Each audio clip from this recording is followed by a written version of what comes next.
जीवन वही देता है जो आप उससे मांगते हैं, और जब आपको वह चीज मिल जाती है तब उसकी कोई कद्र नहीं होती है। भगवान कृष्ण ने गीता में बताया है कि सफलता प्राप्त करने के लिए जीवन में कुछ बदलाव करने होंगे। हमारी सफलता केवल हमारे कर्म पर निर्भर है। जीवन में हमेशा हमें कुछ न कुछ चाहिए ही होता है, यह हमारी प्रकृति है। अब इन सब आशाओं और महत्वाकांक्षाओं को पूरा करने के लिए कर्म तो हमें करने ही पड़ाते हैं। अब आप कर्म किस भाव से करते हैं, यह आप पर निर्भर है। आपके कर्म के पीछे जो भावना होती है वह आपके संतोष का सबसे बड़ा कारण बन सकती है। इस जीवन में कर्म से बचना असंभव है। अब कर्म आपके मन को भाने वाले हों या आपके मन को जलाने वाले हों, मनुष्य जीवन की नीति कर्म है, जीवन का आधार कर्म है।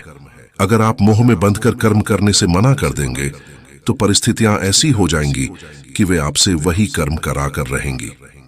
यह वैसी ही बात है जब अर्जुन कुरुक्षेत्र के महायुद्ध के बीचों बीच अपने अस्त्र डाल देते हैं, क्योंकि कुछ क्षणों के लिए अर्जुन इस मोह में बंध जाते हैं कि अस्त्र उठाने से वह अपने कुल का, अपने संबंधियों का विनाश रचेंगे। तब शायद अर्जुन को कर्म में ना संतोष मिल रहा था और ना आनंद।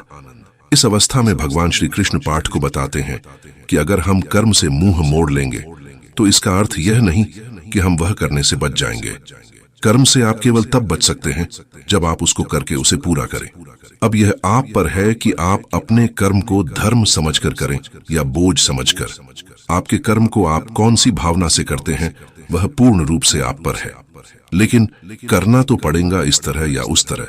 देखिए, बोझ समझकर करेंगे तो जीवन भारी और कठोर लगेगा। धर्म समझकर करेंगे, सेवा भाव से कर्म करेंगे तो ऐसा लगेगा कि आपके हाथों भला हो रहा है। यह ऐसी ही बात है कि आप जो सेब या अनार या संतरा खाते हैं वह इसलिए खा पाते हैं क्योंकि दूर किसी माली ने अपना कर्म किया था। जैसे उसके कर्म का फल आप खा रहे हैं, वैसे ही आपके कर्म से किसी और को कोई सहायता मिल जाएगी। यह क्या होगा, कैसे होगा, यह जानना असंभव है। पर साधारण से साधारण मनुष्य भी अगर अपने मन में यह विश्वास बना ले कि उसके कर्म से किसी का भला हो रहा है, तब उस कर्म में धर्म और सेवा दोनों ही मिल जाते हैं। हम सब इस बात को किसी न किसी रूप में मानते ही हैं और करते भी हैं। जैसे जब हम ऐसी नौकरी करें जो हमें उतनी पसंद नहीं होती, लेकिन उस नौकरी से हमारा घर चल रहा हो या हमारा परिवार खुश रह रहा हो, तो हम हमारा मोह छोड़ देते हैं। इसी कर्म में धर्म का भाव मिलता है। भगवान श्री कृष्ण हमें समझाते हैं कि हम समाज में रहते हैं तो उसके प्रति हमारे कुछ उत्तरदायित्व और कुछ कर्तव्य होते हैं, जैसे अच्छा नागरिक होना, अपने माता पिता का ख्याल रखना, अपने बच्चों की अच्छी परवरिश करना। ये कर्म भी हैं और हमारा धर्म भी है।